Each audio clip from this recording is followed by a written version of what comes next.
I'm incredibly excited about where things are going to go.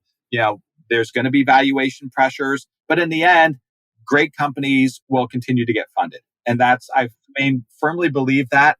And early stage Series A companies will continue to get funded because that's how these investors differentiate themselves from the LPs that are investing in their funds by getting involved with really cool Series A and seed companies and getting that ownership, because that's really important to them. So I don't see much of a downturn in Series A or overall in the investment sector. It's going to be another pretty good year. And now, from San Francisco and the UCSF Rosenman Institute, the Health Technology Podcast with your host, Christine Winoto.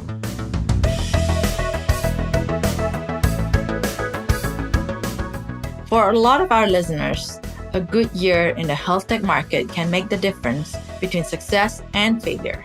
And that's why knowing the market and predicting the market is so important. So, backed by popular demand, our guest today is John Norris. John knows the health tech investment market so well. He is the managing director at Silicon Valley Bank, and he has over 20 years of banking experience working with healthcare companies and VC firms. Here's our conversation.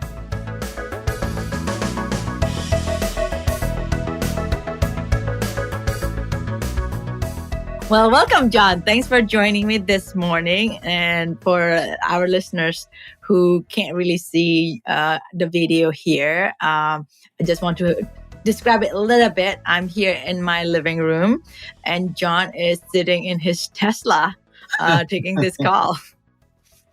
You got to do what you got to do, but I'm super excited to be here, Christine. Thank you. Thanks for joining us. I'm glad that things must be really busy. You're in the move all the time. But I'm so glad to have you back again and for you to share about a lot of the things that you learned from 2021 that you did on your report. Maybe before we start, can tell us a little bit about how the genesis of the report, like what it takes to get this report out, and then we can go deep dive about the report itself. That sounds great. Yeah. So, this certainly is a labor of love. I've been doing this. It started around 2009 or so. It was gathering data with the recession sort of in hand, trying to figure out which companies and which investors and which partners have been successful. And we were trying to predict sort of where fundraising was going to go and who was going to survive and who wasn't. And we gathered all this information, and all of a sudden people realized, hey, this is really helpful and practical and focused on the venture healthcare landscape. So we should be, sharing that with the broader community. So that's kind of the genesis of it. And it's, it takes a lot of time, but we love doing it. And if you sort of think about it from the investment side, we're leveraging a lot of the data from PitchBook. But then we're grabbing that data and we're doing our own analysis and looking at all those financings and saying, is this healthcare or not? And if it is healthcare, what sector should it be in? And then within those sectors, what are the either indications or subsectors that it should be placed into? And so it really allows you to craft these companies together in sort of peer groups to understand what sort of trends we're seeing out in the market. And then we're sort of balancing that with what we're seeing on the exit side with M&A and IPOs, and getting a full sense of, with the venture dollars that are being raised, how are they being deployed and what type of exits are we seeing out there? So, that's kind of the genesis of the report and the background of the data. And it's really fun because it obviously, my job, I'm interacting with venture folks on a daily basis. And this data obviously helps inform me as to what's going on in the market and allows me to sort of think about, based on historical data, what are the trends that are happening now and what's going to happen in the future? And obviously, I'm a lot of times wrong about that, but at least it's data informed. And so, that's a good thing. So anyway, that's the sort of genesis of the report. And I'm sure a lot of the ventures use your report quite a bit to understand the landscape and the future. Maybe can tell us to our listeners about how does the venture use your report?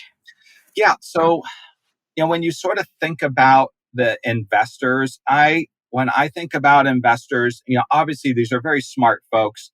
A lot of them have been doing it for a long time. But when I think about their time allocation, I feel like I use I think about it like this. So, investors are sort of focused on their trees, which are their existing portfolio and the new deals that they're doing. And sometimes they just lack the ability to spend time to understand what the forest looks like. And so that's what I sort of think about my job is really on the forest side to give them those emerging trends. But they're using this a lot of times when they're fundraising with their going out with their new fund. They're leveraging a lot of this data to help set the stage for what the market looks like and the activity there, as well as sort of showing how their thesis fits into where the dollars are being allocated. And then they're also using it with their LP meetings because it sort of gives people a broad perspective, especially the LPs that are in multiple funds, but are maybe not as in the day to day as the investors are, a sense of what's going on in the market. And then the third part is actually within specific deals. And when they're doing due diligence, a lot of times I'm helping them sort of think through what those peer groups look like for potential deals and talking about where valuations are going, the roles of different investors like crossover investors getting involved in the late stage, et cetera. So I'm helping them think through that. So it's really, this data really helps me fashion those relationships and build those relationships with the investors. It's really, it allows me to sort of get on a peer basis with those folks so that not only are they helping me out by working together on the banking side, I'm helping them out on their investment thesis and deploying capital side. So it's a really great way for me to for both of us to add value to each other. Yeah, that's great. And so as entrepreneur, what would you think that the benefit of having understanding this report from their point of view? Yeah, I think, one is getting a broad sense of capital in the market and how that's being deployed into the sector in which you're operating, but also into the subsectors and or indications, depending. Like, for example, if you're a medical device company that has a non-invasive monitoring technology, to understand the type of dollars that are going into that and who's investing into those deals and what sort of valuations we're looking at, as well as where the exits are happening, it allows you to get a good sense of the market. So especially if you're an early stage company, to try and balance out how much capital do I really think I need to get to exit? What do those exits look like? And then how can I make that a compelling investment for investors to want to invest? Because in the end, the investors are looking for a certain return. And based on the amount of capital that you're looking to raise and what your exit looks like, that's how they sort of back into whether it's sort of a feasible investment for them or not. So a lot of the data that's in this report can be valuable to, one, get a sense of where the dollars are going, but two, balance that to the exit side and really get a sense of, one, competition in the market, but two, how you want to position your company when you're talking with investors, as well as understanding what that next set of investors might look like that are going to invest in your company. Yeah, well, that's great. So let's dive into the report. Great. And with the current market volatility, today I just saw like the Dow just dropped again. Sometimes you forgot when you got the bad news, it's like, oh gosh, the whole world just crumpled. But maybe you can tell us a little bit the highlights from 2021 on the health tech side and the device side. Sure, and maybe I'll start a little bit broader. If you just look at the dollars invested into companies in 2021, and I look at that at both US and Europe, 2021 was a record to beat all records. If you think about within context of dollars being invested into healthcare companies that are venture backed, 2020 was the record, which had beaten 2019. And so 2020 was around $53 billion invested into healthcare companies in the US and Europe. 2021 went up to 86 billion. So a huge increase in dollars. And it was really led by, I would say, biopharma and health tech. And health tech really had significant increase in investment in that area. And device also was very steady and also had a record amount of capital invested. So 2021 really was a year of records for invested capital into companies. And it was interesting to see that it was being led not only by your traditional venture investors, but you're seeing a lot of folks that were were not your normal traditional venture investors, either private equity or hedge funds or sovereign wealth or even, LPs from venture funds that were really getting into the act and being aggressive investors into venture-backed companies. And I think that really helped push dollars invested to a record high. But I would say if you've also balanced that for traditional venture fundraising, that also saw a record amount of fundraising. The previous record was 16 billion just in the US for healthcare investing. That was in 2020. And in 2021, that went up to $28 billion. So a lot of capital in the market to be invested into companies, and folks were investing. They're investing at a very aggressive pace. So 2021 really was a year of record investment across all four sectors that I cover. And so do you think that maybe you can go deeper dive in terms of, like you mentioned about, there's like a lot of unicorns happening in the health tech, especially in 2021. And maybe you can touch on that. Yeah. Especially so when I describe unicorn, and most people think about it this way, it's when you have a private company that achieves a post-money valuation of $1 billion or more for the first time, right? And so if you have ones that continue to raise money and they still are above $1 billion, that's a unicorn. But when I was looking at it, I was looking, how many first-time unicorns were created on a yearly basis? And if you look at 2020, especially, let's look at health tech just as an example. There were 9 new unicorns in 2020 created in health tech. But if we look at 2021, it was 42. So a huge jump in these large rounds at large valuations in health tech. And a lot of those were led by, folks like Tiger Global and SoftBank. And again, these are larger funds that see opportunity with really compelling, excellent technologies and great teams. But how are they going to get into those investments? They're going to get in by writing big checks at big valuations. And so we saw a lot of that in 2021. And sort of the creation of these unicorns, really, it was amazing to see so many companies now that are valued at over $1 billion. And you see them, they doing also the IPO market. And so, of course, the market now is not so great, but you see there's a lot of declining in the value of the post-IPO. And do you see that is because of the overvaluation or just the market self-correcting itself these days?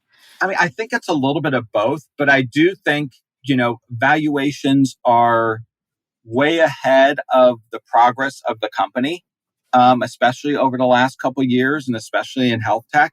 And that's not to say that these companies can't hit those valuations and sort of grow into it.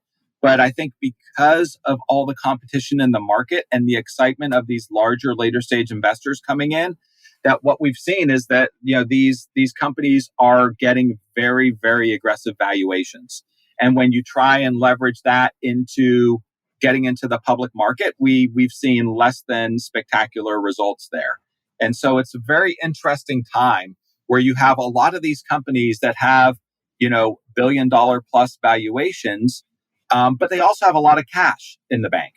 And so the question is, what are they going to do? How are they going to grow into their valuation? And what's going to happen when the next round comes along if it's not an IPO? And how are they going to be thinking about financing themselves? And it's going to be very interesting. But I think the good news on that side is, even though we do look at the public market and say, oh, things are a little shaky here, and the recent IPOs have overall not performed very well, these companies still have a lot of capital and they have time. They have time to figure it out. And there's a reason why folks were investing in these technologies to begin with, because they are compelling technologies that have a really big market they're going into. And so we're going to see a lot of success here, but I think it might take a little bit more time than people were thinking. And the way that they're leveraging themselves into the public market has to change a little bit.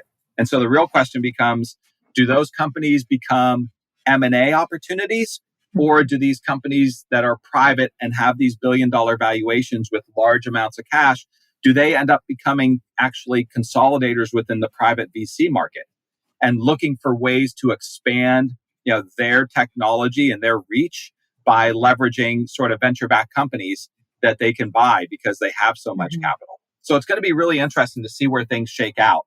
But I think especially sort of, in the alternative care and the provider operations sectors, I think there could be some really interesting sort of consolidation and M&A plays.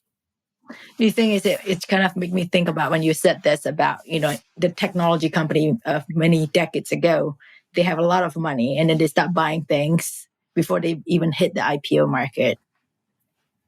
Do you feel that it's happening as well in the healthcare side? Yeah, I do. And I think, in the end, what's interesting is, these folks, one, you have real tailwinds that we've seen from the pandemic, especially if you're talking about, health tech, because of the idea of virtual care and the idea of wanting to digitize provider operations and find ways to get the customer more engaged or the client more engaged within the healthcare system. These are all tailwinds, which is great. You do have the headwinds of the public market. And so I think, there's still lots of opportunity there.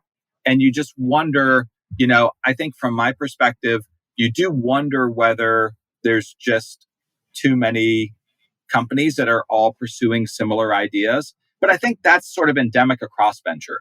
When things get really exciting and hot, you see a lot of companies jumping in that are looking to, apply their technology to big markets. And so that's not necessarily unusual.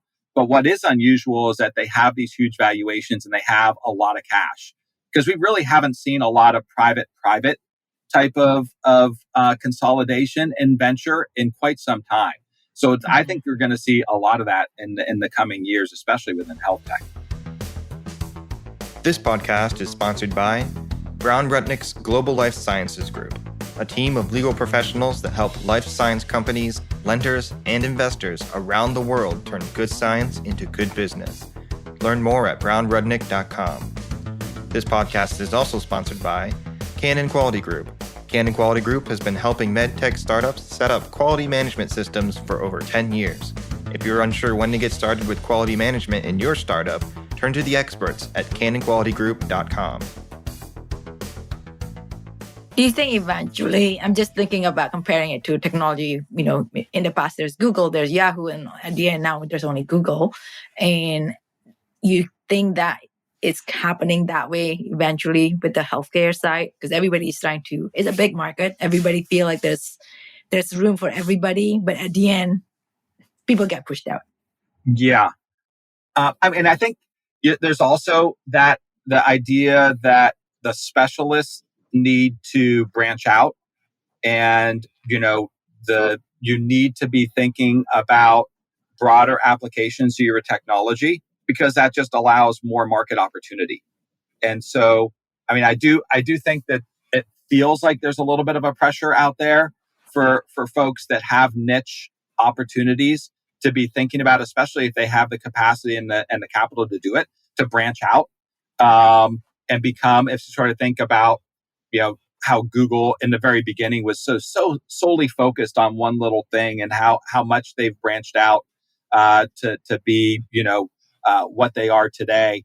I think it's the same, especially within the healthcare side of things. There's so many ways to apply really interesting niche technologies much more broadly. And it feels like we're seeing companies focus on that, where it was like, oh, okay, you're really great at this one little thing, and that's a decent market, but you really have the ability and the capital to push on the accelerator and branch that out, because that, in essence, makes you more attractive. And as a big player, you have a better chance to win in this world, especially in this venture world, where I think if you do think about sort of at the end game, there's only going to be so many big winners in the health tech space within the different subsectors, and everyone's trying to be in those few.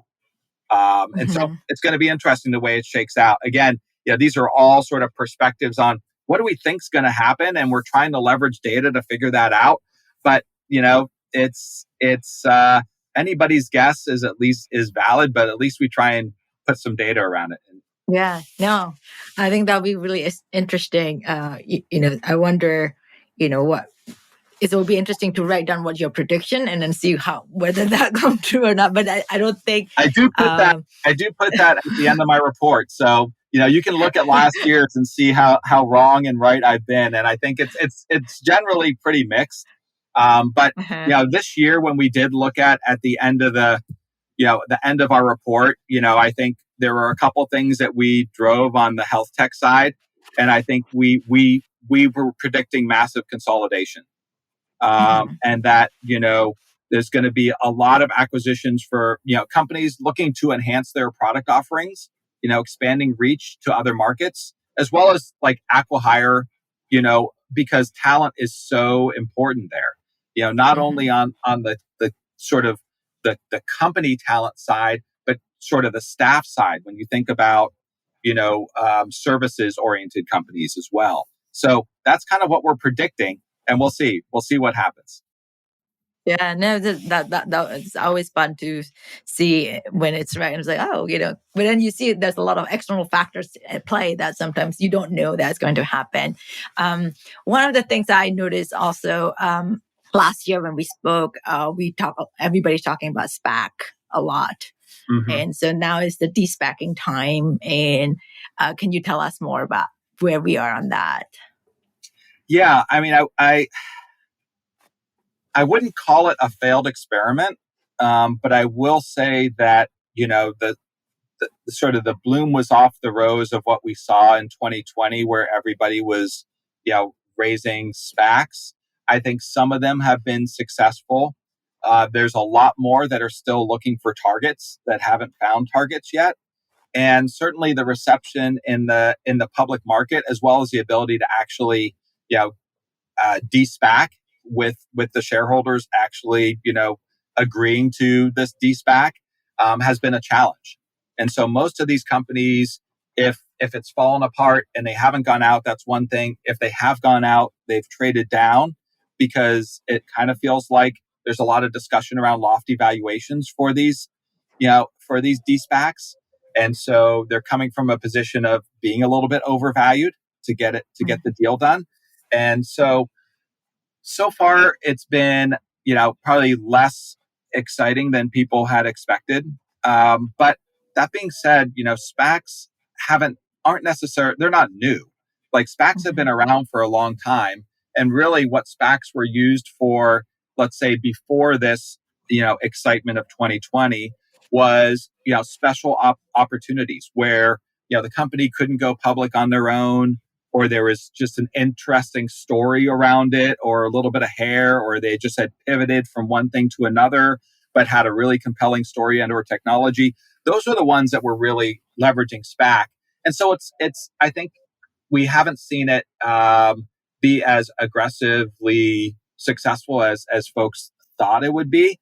And then now you're seeing, in the public market, you're seeing a number of companies that have had either poor data on the biopharma side or just either on the health tech or the device side, maybe haven't done very well. And so it's almost like, reverse mergers might become even more interesting now versus a SPAC, because at least you have a company, you can work on valuation, and it's just, it's similar to what a SPAC is, but maybe it's not as fee heavy. And so we'll see where things go. But I think, SPACs are still around. I still think there's going to be, a number of successful SPACs that happen over the next year as sort of their timing comes up. But I think more often than not, it's going to be, things that actually, the dog just, is not hunting, and it's going to go away. You think it's going to go away, or you think I think it's just going to taper down and then find its sweet spot? Yeah. So some of the SPACs just aren't going to be able to find targets, and those kind of go away. And then I do think that you'll still see SPACs. I don't think you'll see in the foreseeable future that the activity level that we saw in SPAC creation over the past few years. It's going to be one off, and it's going to be sort of really these special purpose, sort of things versus everybody doing one, it's almost, it loses its specialness in a sense. Right. So that's kind of how I see it down the road. And I think, we're definitely going to see SPACs happen, but at a way reduced rate. And we're going to see more of the reverse merger discussion happening, especially as we get later into 2022, into 2023, especially if we continue to see the stock market sort of be, in the doldrums. Yeah, it's when I used to be in investment banking world, we always laugh, well, joke about, we do advising the merger and then advising the demerger. So the banking always wins. That's right. So we always like, it's just we play, as you know, banking always being paid by transaction. Right. One of the things that you mentioned on the report, the device side, and when everybody's IPO is going down, like poor performance, and actually you see pretty good performance for the device side. Yeah, I think we did. And if you looked at the different sectors that are out there over the last 4 years, actually the device IPOs perform better than any other sector.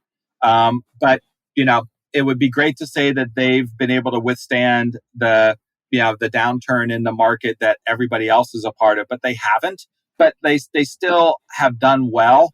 I think the trick is on the device side, unfortunately, is that, I think the push is going to be making sure these companies have significant revenue and a compelling story, maybe above where even that mark was over the last few years. So it's I think the IPO market continues to be available for a device, but the bar has been raised on that in terms of revenue and growth story, as well as the underlying uniqueness of the product. And so it's going to be interesting to see how many device IPOs actually get out the door. It's unfortunate that that's happened, but I would say on the same side, we've never seen as much M&A as we've seen in device over the last year. Mm-hmm.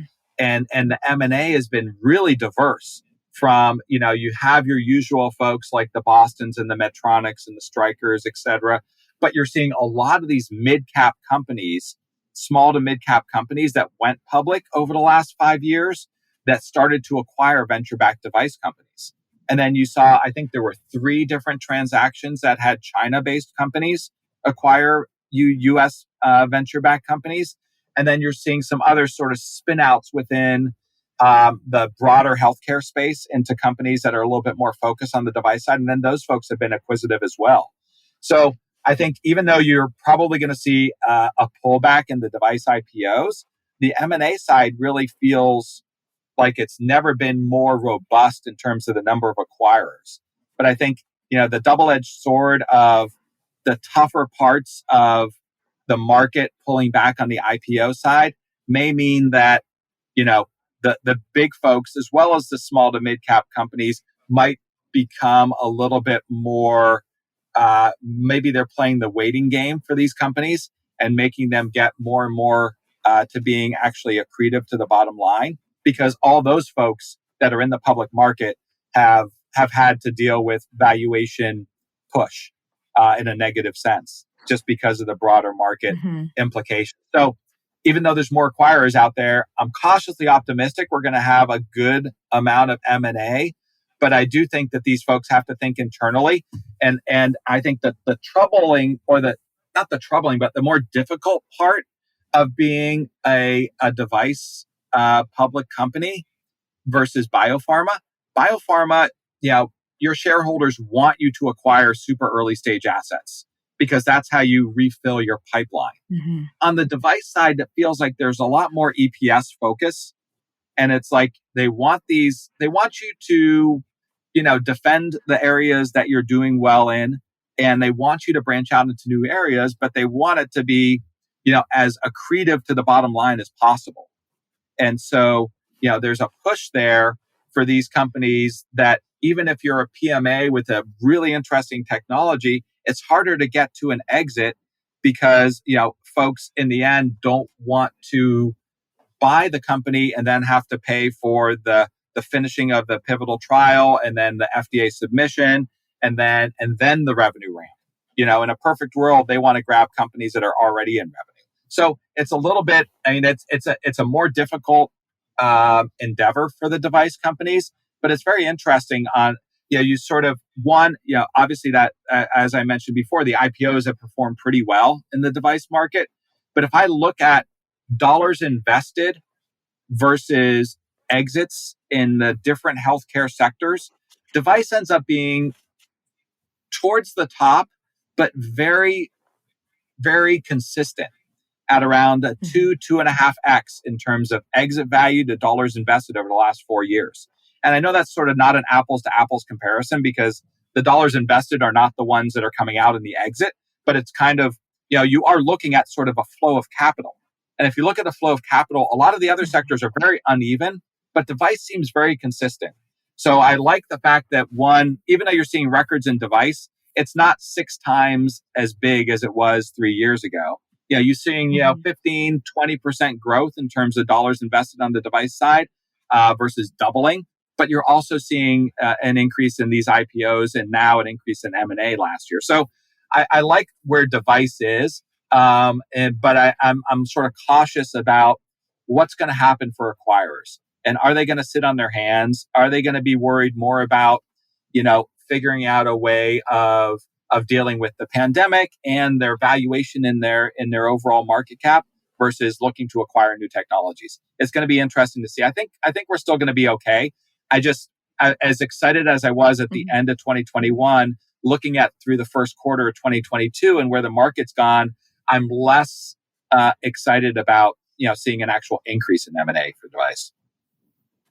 Okay, well that's unfortunate. But I think a lot of the device knows the uphill battle that when they go in, it's always uphill battle. So what do you think about what's going to happen the rest of 2022 for the health tech and the device even? Yeah. So what's interesting is, I think everyone was anticipating a slower investment cycle in 2022 as you sort of came off of a tougher IPO market, et cetera.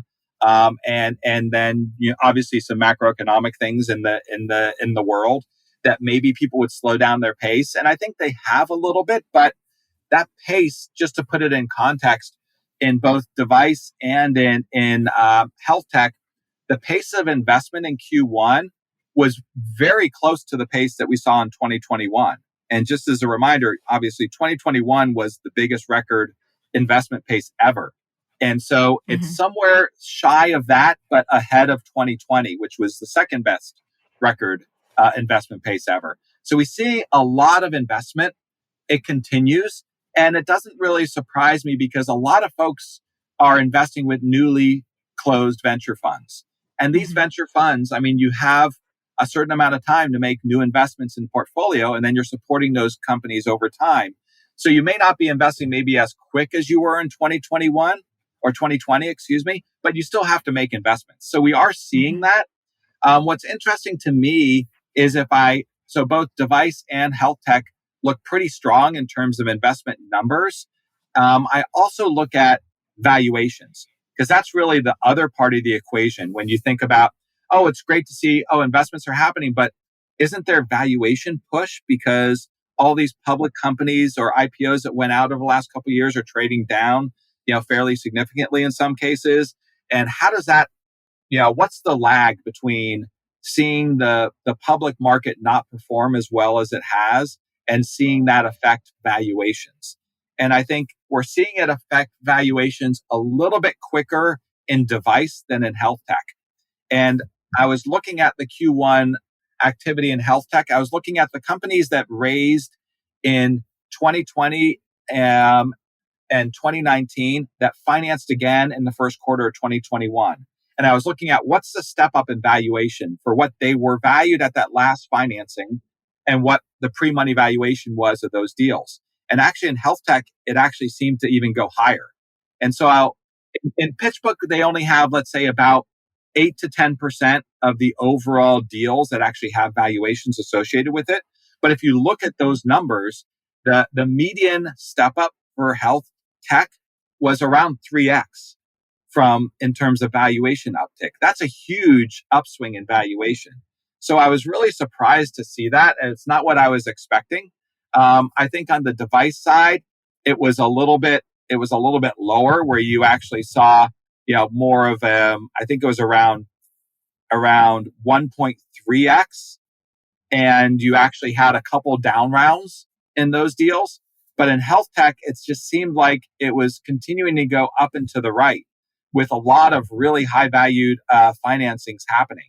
And what was interesting is you were also seeing, the folks that were a part of those investments over the last few years, like the SoftBanks and the Tiger Globals and even Mubadala, those folks continue to be active. They all did multiple deals in Q1. So I think, it's going to be interesting to see where things go. But the step ups in health tech is really interesting. I'm not sure if there's a lag there or where things are going to go. But if you just look at the numbers, it looks like people are still super excited about that scenario, those companies, and they're continuing to ascribe value, even in cases where these companies are very early revenue or even no revenue. Wow, that's remain to be seen to see whether that will hold. Hopefully, it does hold, because I think that would be good for a lot of the entrepreneurs.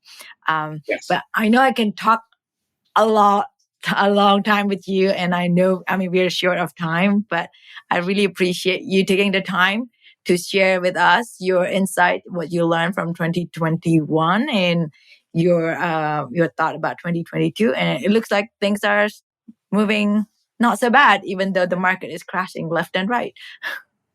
Yeah. And I think, the one thing I'll maybe end with is that, while you might see what we call sort of the opportunistic investors coming in and going out of the market in healthcare, I come back to my chart of looking at traditional venture investors on the healthcare side and the funds that they've raised over the last couple of years. That is a lot of capital in the market.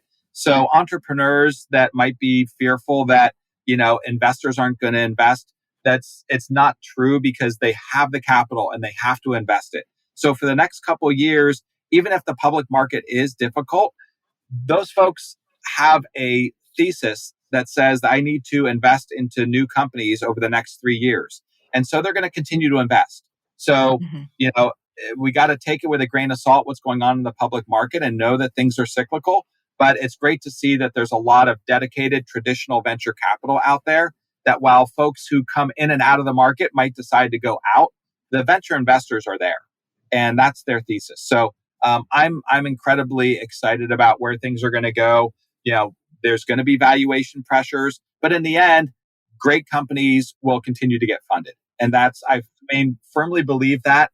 And early stage Series A companies will continue to get funded, because that's how, these investors differentiate themselves from the LPs that are investing in their funds, by getting involved with really cool Series A and seed companies and getting that ownership, because that's really important to them. So I don't see much of a downturn in Series A or overall in the investment sector. It's going to be another pretty good year. Well, that's great. Well, that's a good way to end the podcast. Great. It's always great to talk with you, Christine. Thanks for inviting me on. Thank you. Thanks for coming back. We'll have you back again next year. Sounds good.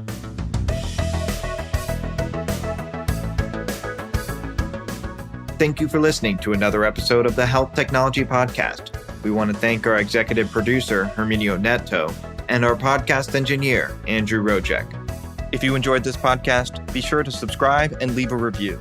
The Health Technology Podcast is available on all major platforms.